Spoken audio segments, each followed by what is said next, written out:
നമസ്കാരം. എല്ലാ സജ്ജനങ്ങൾക്കും സ്വാഗതം. സന്ധ്യാദീപം ആരംഭിക്കുന്നു.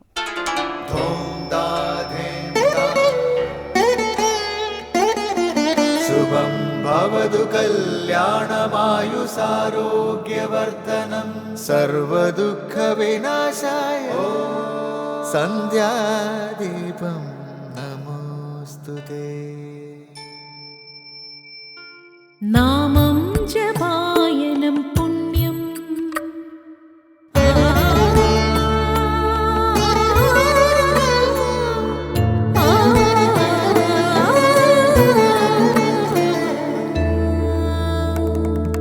നാമം ജപായനം പുണ്യം നിരുപമദീപാങ്കുരം പോലെ സ്വരശ്രുതിലയവരമതുലം ദീവാങ്കണം മോക്ഷസംഗീതസാരം നീളും വഴിത്താരയിൽ ജീവതാരം മന്ത്രാലാപം മായാവിൻ നിൻ പ്രസാദം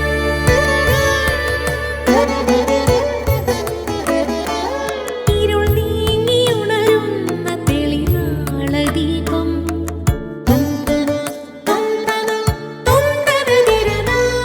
ഇരുൾ നീങ്ങിയുണരുന്ന തെളിനാളദീപം പ്രണവാമൃതം ചൊരിയുന്ന ദീപം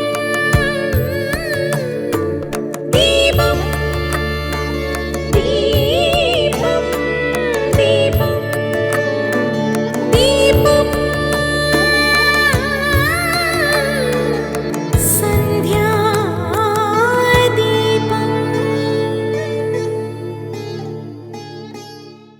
നമ്മുടെ ഏതൊരു കർമ്മത്തിനും പൂർണ്ണത കൈവരുന്നത് ശരിയായ ജ്ഞാനത്തോടെ അത് ചെയ്യുമ്പോഴാണ്.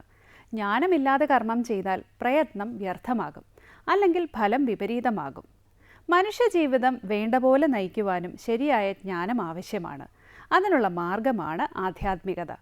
എന്നാൽ മറ്റേത് ശാസ്ത്രത്തിലും ഉള്ളതുപോലെ ആധ്യാത്മികതയിലും പുസ്തകജ്ഞാനം നേടിയതുകൊണ്ട് മാത്രമായില്ല. ജ്ഞാനം ജീവിതത്തിൽ പകർത്തിയാൽ മാത്രമേ അതുകൊണ്ട് പ്രയോജനം ലഭിക്കൂ.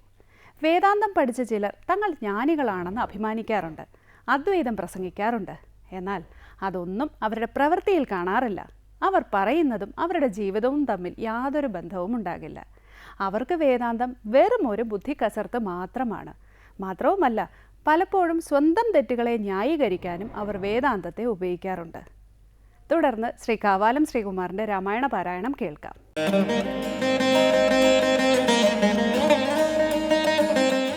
മായ വിനിർമുക്തമെന്നറിയുന്നേരം മായാ വിമോഹമകലുമെല്ലാവനും പ്രാരബ്ധ കർമ്മ വേഗാനുരൂപം ഭുവി പാരമാർധ്യാത്മന വാഴുക നീ സഖേ. മറ്റൊരുപദേശവും പറയാം, തവ ചെറ്റു ദുഃഖം മനക്കാമ്പിലുണ്ടാകൊല. കർമ്മ പ്രാരാബ്ദങ്ങളാണ് ശരീരം സ്വീകരിക്കുന്നതിന് കാരണം. അതുകൊണ്ട് പ്രാരാബ്ദം അനുഭവിച്ച് തന്നെ തീർക്കണമെന്ന് നിശാകര മഹർഷി പക്ഷിശ്രേഷ്ഠനായ സമ്പാദിയോട് പറയുന്നു. ഈ ആത്മബോധത്തോടെ ഭൂമിയിൽ വസിക്കണമെന്ന് നിശാകര മഹർഷി ഉപദേശിക്കുന്ന സന്ദർഭമാണ് ഇന്ന് രാമായണ ദർശനത്തിൽ സ്വാമി ചിദാനന്ദപുരി വ്യാഖ്യാനിക്കുന്നത്.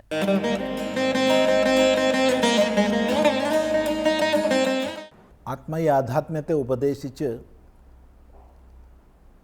ഈ ആത്മാവാകുന്നു താനെന്ന ബോധത്തിൽ സകല ദേഹാത്മഭ്രമവും നീക്കാൻ ചെയ്യുന്ന ഉപദേശമാണ് നമ്മൾ പഠിക്കുന്നത്. സകലാത്മകനായ ഈശ്വരനെ ആത്മാവെന്നറിയൂ. ഈശ്വര ശബ്ദം കൊണ്ട് എല്ലാത്തിനെയും നിയന്ത്രിക്കുന്നവൻ എന്നർത്ഥം. എല്ലാ സൃഷ്ടിസ്ഥിതി സംഹാരാദി ലീലകളും ഏതൊരു കാരണത്തിൽ നിന്നാണോ, ഏതൊരു നിയന്ത്രണത്തിന് വിധേയമായി സർവപ്രപഞ്ചവും പ്രവർത്തിക്കുന്നുവോ ആ നിലയ്ക്കാണ് പരമസത്യത്തെ നമ്മൾ ഈശ്വര ശബ്ദം കൊണ്ട് പറയുന്നത്. അങ്ങനെ ഈശ്വരനോ അച്യുതനാണ്. നേരത്തെയും പറഞ്ഞു അവ്യയനാണെന്ന്. വ്യയമില്ലാത്തവനാണ്, ച്യുതിയില്ലാത്തവനാണ്, ക്ഷയമില്ലാത്തവനാണ്, നാശമില്ലാത്തവനാണ്. ശാസ്ത്രങ്ങളിലൊക്കെ തന്നെ ആത്മയാഥാത്മ്യത്തെ പറയുന്ന ഭാഗങ്ങളിൽ നമ്മൾ സദാ ഓർമ്മിക്കേണ്ടുന്നൊരു വിഷയമുണ്ട്. വാക്കുകൊണ്ട് പറയാൻ കഴിയാത്തതിനെയാണ് വാക്കുകൊണ്ട് പറയാൻ ശ്രമിക്കുന്നത്. യദ് വാച അനഭ്യുദിതം, യാതൊന്ന് വാക്കിനാൽ അപ്രകാശിതമാണോ. യതോ വാചോ നിവർത്തന്തേ, എവിടെ നിന്നാണോ വാക്ക് പറയാൻ സാധിക്കാതെ പിന്തിരിയുന്നത്, അതാണ് കേവല സത്യം. അതുകൊണ്ടാണ് സത്യസന്ധമായ ഋഷി ഉപദേശിച്ചത് ന വിജാനീമോ യഥൈതത് അനുശിഷ്യാത്, ഇതിനെങ്ങനെയാണ് ഉപദേശിക്കേണ്ടതെന്ന് നമുക്കറിയില്ല. കാരണം വാക്കിന് വിഷയമല്ല. എങ്കിലും അപാരമായ കൃപ കൊണ്ട് എങ്ങനെയെങ്കിലും സാധകനുള്ളിലൊരു ബോധം ഉണ്ടാവട്ടെ എന്നുള്ള സങ്കല്പത്തോടു കൂടി പല പല പദജാലങ്ങളെയും ആചാര്യന്മാർ ഉപയോഗിക്കും. അങ്ങനെ ഉപയോഗിച്ചുകൊണ്ട് ആണ് ഉപദേശങ്ങളെല്ലാം. അപ്പോൾ പല സ്ഥലത്തും ആവർത്തനമുണ്ടാകും. വ്യത്യസ്ത അർത്ഥങ്ങളിൽ ഒരേ പദം, ഒരേ അർത്ഥത്തിൽ വ്യത്യസ്ത പദം. എന്തുകൊണ്ട്? പദാതീതമായ സത്യത്തെയാണ് പദങ്ങളെ കൊണ്ട് പറയുന്നത്. ഈയൊരു ന്യൂനത രാമായണത്തിലെന്നല്ല, സ്മാർത്ഥമായിരിക്കുന്ന ഉപദേശങ്ങളിലെന്നല്ല, ശ്രുതി ഉപനിഷത്തുകളിലും നമുക്ക് ഇത് കാണാൻ കഴിയും, ഈ ന്യൂനത. അതുകൊണ്ട് പദങ്ങളെ, വാക്യങ്ങളെ ആവർത്തിക്കും ആചാര്യൻ. അത്തരം ആവർത്തനമാണ് നമ്മളിവിടെ കാണുന്നത്. അവ്യയൻ എന്ന് പറഞ്ഞ അതേ തത്വത്തെ അച്യുതൻ എന്നും പറഞ്ഞു. സർവജഗന്മയം ശാശ്വതം. ഇപ്പോൾ സർവജഗത്തിനും ഉപരിയാണ്, ത്രിഗുണങ്ങൾക്കുപരിയാണ്, നിഷ്കളമാണെന്നൊക്കെ പറഞ്ഞു. അതൊക്കെയാണെങ്കിലും സർവജഗന്മയനായിരിക്കുന്നതും ആ ആത്മാവ് തന്നെ. തത് സൃഷ്ടുവാ തദേവ അനുപ്രാവിശത്, അതിനെ സൃഷ്ടിച്ച് എല്ലാത്തിനും ഉള്ളിലേക്ക് ജീവകലയായി ഇരിക്കുന്നതും ആത്മാവ് തന്നെ. സർവജഗത്തിനും ഉപരിയുള്ളവനും സർവജഗന്മയനും ഒരാൾ തന്നെയാണ്. സർവജഗന്മയം ശാശ്വതം നാശരഹിതം മായാവിനിർമുക്തമെന്നറിയുന്നേരം, മായാ സമ്പർക്കമില്ലാത്തത്, തീർത്തും മായാമുക്തമാണ് ആത്മാ, ഇതാണ് തൻ്റെ സ്വരൂപം എന്നറിയുന്ന നേരം, എന്ന് സാക്ഷാത്കരിക്കുമ്പോൾ മായാവിമോഹം അകലും എല്ലാവനും. ആർക്കായാലും മായാമോഹം അകലും. അവിടെ പ്രത്യേകിച്ച് മറ്റൊരു അധികാരി ഭേദവും പറയുന്നില്ല, എല്ലാവനും. മനുഷ്യമാത്രത്തിന് അധികാരമുണ്ട് ഈ തത്വസാക്ഷാത്കാരത്തിലേക്ക്. ഇങ്ങനെയുള്ള ഏകവും അദ്വയവും നിഷ്കളവുമായ സ്വരൂപമാണ് തൻ്റെത് എന്ന ബോധം പ്രകാശിക്കുമ്പോൾ ആർക്കായാലും മായാമോഹം അകലും. ഈയൊരവസ്ഥയിലേക്ക് ഉയരാൻ എല്ലാ മനുഷ്യർക്കും അധികാരമുണ്ട് എന്നുപദേശിക്കുകയാണ്. പ്രാരബ്ധകർമ്മവേഗാനുരൂപം ഭുവി പാരമർത്യാത്മനാ വാഴുക നീ സഖേ, മറ്റൊരു ഉപദേശവും പറയാം തവ, ചെറ്റു ദുഃഖം മനക്കാമ്പിലുണ്ടാകൊല. ഇങ്ങനെ ആത്മയാഥാത്മ്യം ഉപദേശിച്ച ശേഷം അന്ന് ആ കാലത്ത് നിശാകര മഹർഷി പറഞ്ഞു, ഇതൊക്കെ അറിഞ്ഞ് പരമാർത്ഥാത്മനാ വാഴുക, പരമാർത്ഥാത്മസ്വരൂപത്തിൽ നീ ഭൂമിയിൽ കഴിഞ്ഞാലും, പാരമാർത്ഥികമായി ഞാൻ ആത്മാവാണെന്ന ബോധത്തോടുകൂടി ദേഹതാതാത്മ്യത്തിനുപരി നീ കഴിഞ്ഞാലും. ഇപ്പോൾ ചോദ്യം വരും, ഈയൊരു ബോധത്തോടു കൂടിയവൻ എന്തിനീ ഭൂമിയിൽ കഴിയണം? അവന് നേടാനൊന്നുമില്ലല്ലോ, ഒട്ടും നഷ്ടപ്പെടാനുമില്ലല്ലോ, അയാൾ മുക്തനാണല്ലോ. അവിടെയാണ് പറയുന്നത് പ്രാരബ്ധകർമ്മവേഗാനുരൂപം. ഓരോ വ്യക്തിയും ഈ ഭൂമിയിൽ ശരീരം സ്വീകരിക്കണമെങ്കിൽ അതിന് കാരണമായ കർമ്മമുണ്ട്. ജന്മത്തിന് കാരണമായ കർമ്മമാണ് പ്രാരബ്ധകർമ്മം. ജ്ഞാനിയായാലും അജ്ഞാനിയായാലും വിജ്ഞാനിയായാലും ആർക്കായാലും പ്രാരബ്ധമുണ്ട്. പ്രാരബ്ധമുള്ള കാലത്തോളം ദേഹം നിൽക്കും. പ്രാരബ്ധം കഴിഞ്ഞേ ദേഹം ശാന്തമാവും. അത് തൊടുത്തുവിട്ട അമ്പ് പോലെയാണ്. തൊടുത്ത് വിടുന്നതിന് മുമ്പ് നമുക്ക് ആലോചിക്കാം, പക്ഷെ തൊടുത്ത് വിട്ട് കഴിഞ്ഞാൽ പിന്നെ നിയന്ത്രണമില്ല. ഇതുപോലെ ഓരോ വ്യക്തിയുടെയും പ്രാരബ്ധം അനുഭവിച്ച് തന്നെ തീരണം. കറക്കി വിട്ട ഒരു യന്ത്രം, ഒരു ഫാനാകട്ടെ, ആ ഫാനിലേക്കുള്ള വൈദ്യുത പ്രവാഹം നമ്മൾ നിർത്തിയാലും കുറച്ചു നേരം കറങ്ങും. അത് ആപേക്ഷികമാണ്. എത്ര നേരം കറങ്ങുന്ന ആർക്കും പറയാൻ പറ്റില്ല.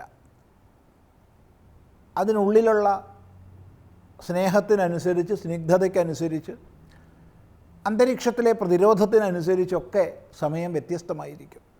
ഇതുപോലെ പ്രാരബ്ധക്ഷയം വരെ ശരീരം നിലനിന്നേ മതിയാവും. അത്രയും കാലം നീ ജീവിച്ചോളൂ. ആ ജീവിക്കുന്ന കാലത്തോളം പാരമാർത്ഥിക ബോധത്തിൽ, ആനന്ദത്തിൽ കഴിയൂ എന്ന് എന്നോട് അന്ന് മഹർഷി ഉപദേശിച്ചു. മറ്റൊന്നുകൂടി പറഞ്ഞു, നിനക്ക് ഞാൻ മറ്റൊരു ഉപദേശം കൂടി തരാം, നീ ഒട്ടും ദുഃഖിക്കരുത് എന്ന്. എന്താണ് ആ ഉപദേശം? അത് നമുക്ക് അടുത്ത പ്രാവശ്യം ശ്രദ്ധിക്കാം.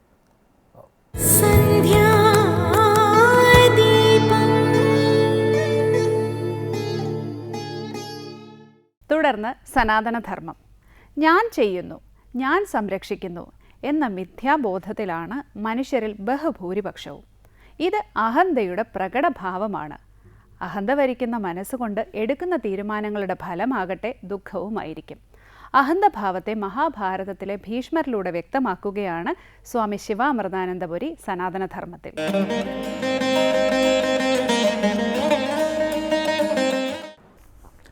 ഓം അമൃതേശ്വരി നമ. മഹാഭാരതത്തിലെ നെടുന്തൂണ് പോലെ നിൽക്കുന്ന ഒരു കഥാപാത്രമാണ് ഭീഷ്മർ. ഭീഷ്മർ നമ്മുടെ എല്ലാം അഹന്തയെ കാണിക്കുന്ന ഒരു കഥാപാത്രമാണ്. അഹന്ത എന്ന് പറയുമ്പോൾ പ്രധാനമായിട്ടും നമ്മുടെ കർത്തൃത്വ മനോഭാവം, ഞാൻ ചെയ്യുന്നു, ഞാൻ മറ്റുള്ളവരെ സംരക്ഷിക്കുന്നു എന്നുള്ളൊരു മനോഭാവം നമുക്കെല്ലാവർക്കും ഉണ്ട്. ഒരമ്മ കുഞ്ഞിനെ സംരക്ഷിക്കുന്നത് ഞാനില്ലെങ്കിൽ കുഞ്ഞിന് വേറെ ആരുണ്ട് എന്നുള്ളൊരു ചിന്ത വരുമ്പോഴാണ്, ഒരു ഭാവന വരുമ്പോഴാണ്. അപ്പോൾ ഈ സംരക്ഷണ മനോഭാവം അത് ജീവികൾക്കെല്ലാം ഉണ്ട്, സഹജമായിട്ടുണ്ട്. പക്ഷിമൃഗാദികൾ പോലും സ്വന്തം വിശപ്പ് മറന്നിട്ട് തൻ്റെ കുഞ്ഞിനെ തീറ്റുന്നു. ഒരു പ്രായം വരെ, ആ പ്രായം കഴിഞ്ഞ് കഴിഞ്ഞാൽ പൂർണ്ണമായിട്ട് തന്നെ വിടുകയും ചെയ്യുന്നു. പക്ഷെ നമ്മളൊരിക്കലും വിട്ടുകൊടുക്കുന്നില്ല. സംരക്ഷണ മനോഭാവം നമുക്ക് ആവശ്യമുണ്ട്. പക്ഷെ അതേസമയം അത് വിടേണ്ട സമയത്ത്, വിടേണ്ട സന്ദർഭത്തിൽ അത് വിടാനും നമ്മൾ തയ്യാറാകണം. അത് സമൂഹത്തിൻ്റെ കെട്ടുറപ്പിന്, സമൂഹത്തിൻ്റെ സുഗമമായ ചലനത്തിന് വളരെ ആവശ്യമാണ്. അത് ഭീഷ്മരുടെ കഥ നമ്മളിത് പ്രത്യേകിച്ച് നമ്മളെ പഠിപ്പിക്കുന്നൊരു കാര്യമാണ്. ഭീഷ്മരെ ആ പേര് ലഭിക്കാൻ തന്നെ ഇടയായ ശപഥം എടുക്കാൻ ഇടയായത് തന്നെ തൻ്റെ പിതാവിനോടുള്ള അന്ധമായ ഒരു പിതൃഭക്തി കൊണ്ടാണ് എന്ന് നമുക്ക് പറയാം. കാരണം പിതാവിന് വാർദ്ധക്യകാലത്ത് ഒരു സ്ത്രീയിൽ ആഗ്രഹം ഉണ്ടാകുന്നു.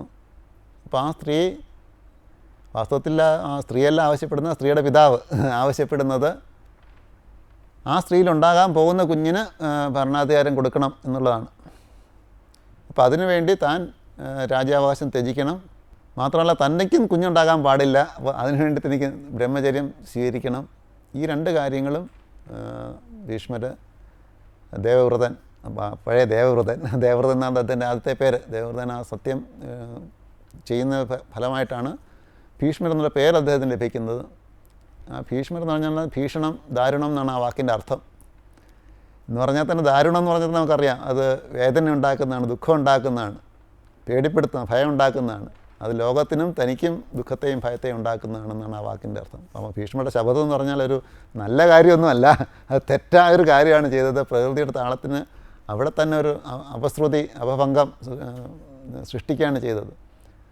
അപ്പോൾ അതിൻ്റെ ഒരു സൂചനയാണ് ആ പേര് നമുക്ക് നൽകുന്നത്. പിതാവിനോടുള്ള അന്ധമായ പ്രേമം, ഭക്തി, നമ്മൾ പറയാറുണ്ട് പിതൃദേവോ ഭവ എന്ന് പറയാറുണ്ട്. അതിൻ്റെ അർത്ഥം പിതാവ് പറയുന്നതെല്ലാം അതേപോലെ അനുസരിക്കണമെന്നല്ല. അതിലേതാണോ ധർമ്മം, ഏതാണോ അധർമ്മം തിരിച്ചറിഞ്ഞ് വേണ്ടത് മാത്രം നമ്മൾ സ്വീകരിക്കേണ്ട ആവശ്യമുള്ളൂ. നമുക്കറിയാം, ഇന്നത്തെ കുട്ടികൾക്ക് എല്ലാവർക്കും തന്നെ അറിയാം, അവരുടെ അച്ഛനന്മാർ പറയുന്ന പോലെ ജീവിച്ച് ഇന്നത്തെ കാലത്ത് നമുക്ക് ജീവിക്കാൻ സാധിക്കില്ല. കാരണം ഇന്നത്തെ തലമുറ ജീവിക്കുന്ന ഒരു ചിന്താ രീതിയിലല്ല പൂർവ്വതലമുറ എക്കാലത്തും ജീവിച്ചിട്ടുള്ളത്. കാലം മാറിക്കൊണ്ടിരിക്കുന്നു, അവരുടെ ചിന്താഗതികൾ മാറിക്കൊണ്ടിരിക്കുന്നു, അവരുടെ കാഴ്ചപ്പാടുകൾ മാറിക്കൊണ്ടിരിക്കുന്നു, അവരുടെ അറിവ് വികസിച്ചുകൊണ്ടിരിക്കുന്നു. അപ്പോൾ അതുകൊണ്ട് ഒരിക്കലും കഴിഞ്ഞ തലമുറയ്ക്ക് ഇന്നത്തെ തലമുറയുടെ അവരെ മനസ്സിലാക്കാനോ ഇന്നത്തെ തലമുറയ്ക്ക് കഴിഞ്ഞ തലമുറയെ പൂർണ്ണമായിട്ട് മനസ്സിലാക്കാനോ ഒരിക്കലും സാധിക്കില്ല. അപ്പോൾ അതുകൊണ്ട് നമ്മളെപ്പോഴും പൂർണ്ണമായിട്ടുള്ള അനുസരണം അല്ല പിതാവിൽ നിന്ന് വേണ്ടത്. അത് ഏതാണോ ശരി തെറ്റെന്ന് തിരിച്ചറിഞ്ഞ് വേണം നമ്മളത് ചെയ്യാൻ. അപ്പോൾ ജനിക്കാനിരിക്കുന്നൊരു കുട്ടിക്ക് രാജ്യാവകാശത്തിന് വേണ്ടിയിട്ട് ഇങ്ങനൊരു ശപഥം ചെയ്യുക എന്ന് പറഞ്ഞാൽ അത് തെറ്റായ ഒരു കാര്യം തന്നെയാണ്, അധർമ്മമായ ഒരു കാര്യമാണ്. അങ്ങനെ ആ കുട്ടി ഉണ്ടാകുമെന്നറിയില്ല, കുട്ടി ഉണ്ടായാൽ തന്നെ കുട്ടിയുടെ സ്വഭാവഗുണങ്ങൾ എന്താണെന്ന് അറിയില്ല, രാജ്യം ഭരിക്കാൻ യോഗ്യനാണോ എന്നറിയില്ല. അപ്പോൾ അങ്ങനൊരു കുട്ടിയിലെ രാജ്യാവകാശം ഏൽപ്പിക്കുക എന്ന് പറയുന്നത് തീർച്ചയായിട്ടും അസംബന്ധമായൊരു കാര്യമാണ്. ആ പ്രതിജ്ഞ തന്നെ തെറ്റായൊരു കാര്യമാണ്. അപ്പോൾ ഭീഷ്മ പ്രതിജ്ഞയിൽ തന്നെ അവിടെ തെറ്റിൻ്റെ ആദ്യത്തെ ചുവട് വെച്ച് കഴിഞ്ഞു. അവിടെ കാരണം എന്താണ്? ഈ ഭാവി, ലോകത്തിൻ്റെ ഭാവി, രാജ്യത്തിൻ്റെ ഭാവി, തൻ്റെ ഭാവി നിർണ്ണയിക്കുന്നത് താൻ തന്നെയാണ് എന്നുള്ള ചിന്തയാണ് അവിടെ മുഖ്യമായിട്ട് നിന്നത്. എനിക്ക് എൻ്റെ ഭാവി നിർണ്ണയിക്കാൻ പറ്റും, ഞാൻ ഇങ്ങനെ വ്രതം എടുത്തു കഴിഞ്ഞാൽ, നിശ്ചയം എടുത്തു കഴിഞ്ഞാൽ ഞാൻ ഒരിക്കലും അതിൽ മാറില്ല എന്ന് ഭീഷ്മ തീരുമാനിച്ചു. അത് അനുഷ്ഠിക്കുകയും ചെയ്തു. പക്ഷേ അതിൻ്റെ ഫലം എന്തായിരുന്നു? ഈ വംശത്തെ സംരക്ഷിക്കാൻ വേണ്ടി എടുത്ത പ്രതിജ്ഞയുടെ ഫലം വംശത്തിൻ്റെ പൂർണ്ണമായ നാശമായിരുന്നു. അപ്പോൾ ആ മഹാനാശത്തിന് സാക്ഷിയാകേണ്ടുവന്ന ഭീഷ്മർക്ക്. അപ്പോൾ ഭീഷ്മർക്ക് മനഃശാന്തി എന്നെങ്കിലും ഉണ്ടായോ? ഈ പ്രതിജ്ഞ എടുത്തതിന് ശേഷം എന്തെങ്കിലും ഭീഷ്മർക്ക് മനഃശാന്തിയോടുകൂടി ജീവിക്കാൻ സാധിച്ചെന്ന് നോക്കുകയാണെങ്കിൽ ഒരിക്കലും അദ്ദേഹം ശാന്തി ഉണ്ടായെന്ന് പറയാൻ സാധിക്കില്ല. സത്യവ്രതരുടെ 2 പുത്രന്മാർ മരിക്കുമ്പോൾ തന്നെ ഭീഷ്മരുടെ പ്രതിജ്ഞ തുടർന്നു പോകാൻ സാധ്യമല്ലെന്ന് വ്യക്തമായി. കാരണം ആ സത്യവ്രതരുടെ വംശം അവിടെ അവസാനിക്കുകയാണ്. ഇപ്പോൾ സത്യവതി ആവശ്യപ്പെടുന്നത് വിചിത്രവീരൻ്റെ പത്നിമാരിൽ ഭീഷ്മരോട് സന്താനങ്ങളെ ജനിപ്പിക്കാൻ ആവശ്യപ്പെടുകയാണ്. വേദങ്ങളിൽ അതിന് വിധിയുണ്ട്, നിയോഗം എന്ന് പറയും. ഭർത്താവ് മരിച്ചു കഴിഞ്ഞാൽ ആ ഭർത്താവിൽ നിന്ന് കുഞ്ഞുങ്ങളൊന്നും സിദ്ധിക്കാത്ത ഭാര്യയിൽ കുഞ്ഞുങ്ങളെ ജനിപ്പിക്കാൻ, യോഗ്യനായ പുരുഷനെ കൊണ്ട് കുഞ്ഞുങ്ങളെ ജനിപ്പിക്കാൻ അന്നത്തെ നിയമവ്യവസ്ഥയിൽ വ്യവസ്ഥയുണ്ടായിരുന്നു. അതിനാണ് വേദങ്ങൾ നിയോഗം എന്ന് പറയുന്നത്. ആ നിയോഗം അനുസരിച്ചിട്ടാണ് വ്യാസൻ അവരിൽ കുഞ്ഞുങ്ങളെ ജനിപ്പിക്കുന്നത്. അപ്പം അങ്ങനെ ചെയ്യുമ്പോൾ ആ നിയോഗം ചെയ്യുന്ന വ്യക്തി, ഇപ്പം വ്യാസനെ സംബന്ധിച്ചോളം വ്യാസൻ്റെ മക്കളായിട്ടല്ല അവർ വാസ്തവത്തിൽ അംഗീകരിക്കപ്പെടുന്നത്, രാജവംശത്തിൽപ്പെട്ട ആളായിട്ട് തന്നെയാണ്.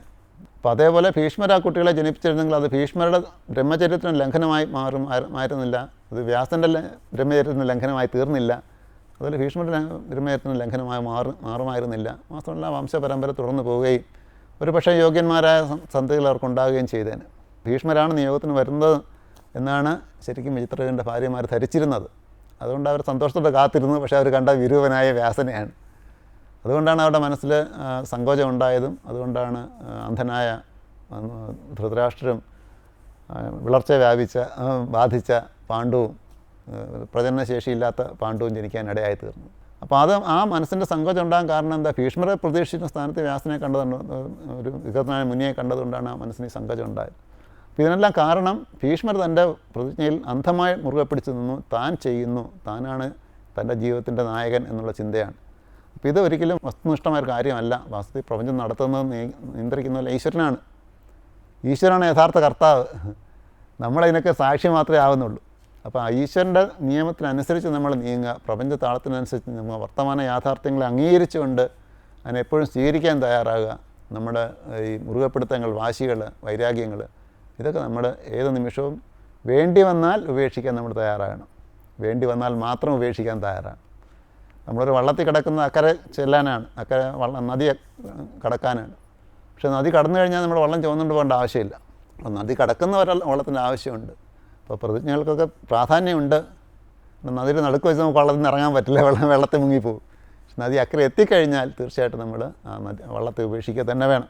ആ ദൃഢനിശ്ചയത്തിൻ്റെ സാങ്കത്യം ഇല്ലാതായി കഴിഞ്ഞാൽ അവയെ ഉപേക്ഷിക്കാൻ നമ്മൾ തയ്യാറാകണം. അങ്ങനെ തയ്യാറായില്ലാത്ത പക്ഷം എന്ത് സംഭവിക്കും എന്നുള്ളത് ഭീഷ്മരുടെ കഥ നമ്മളെ പഠിപ്പിക്കുന്നു.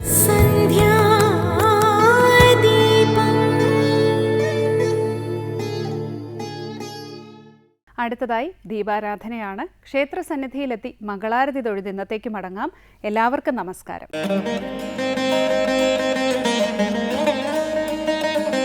ഹൃദി ഗുഹം ഷടാനനം ഭാവയേ ഹൃദി ഗുഹം ഷടാ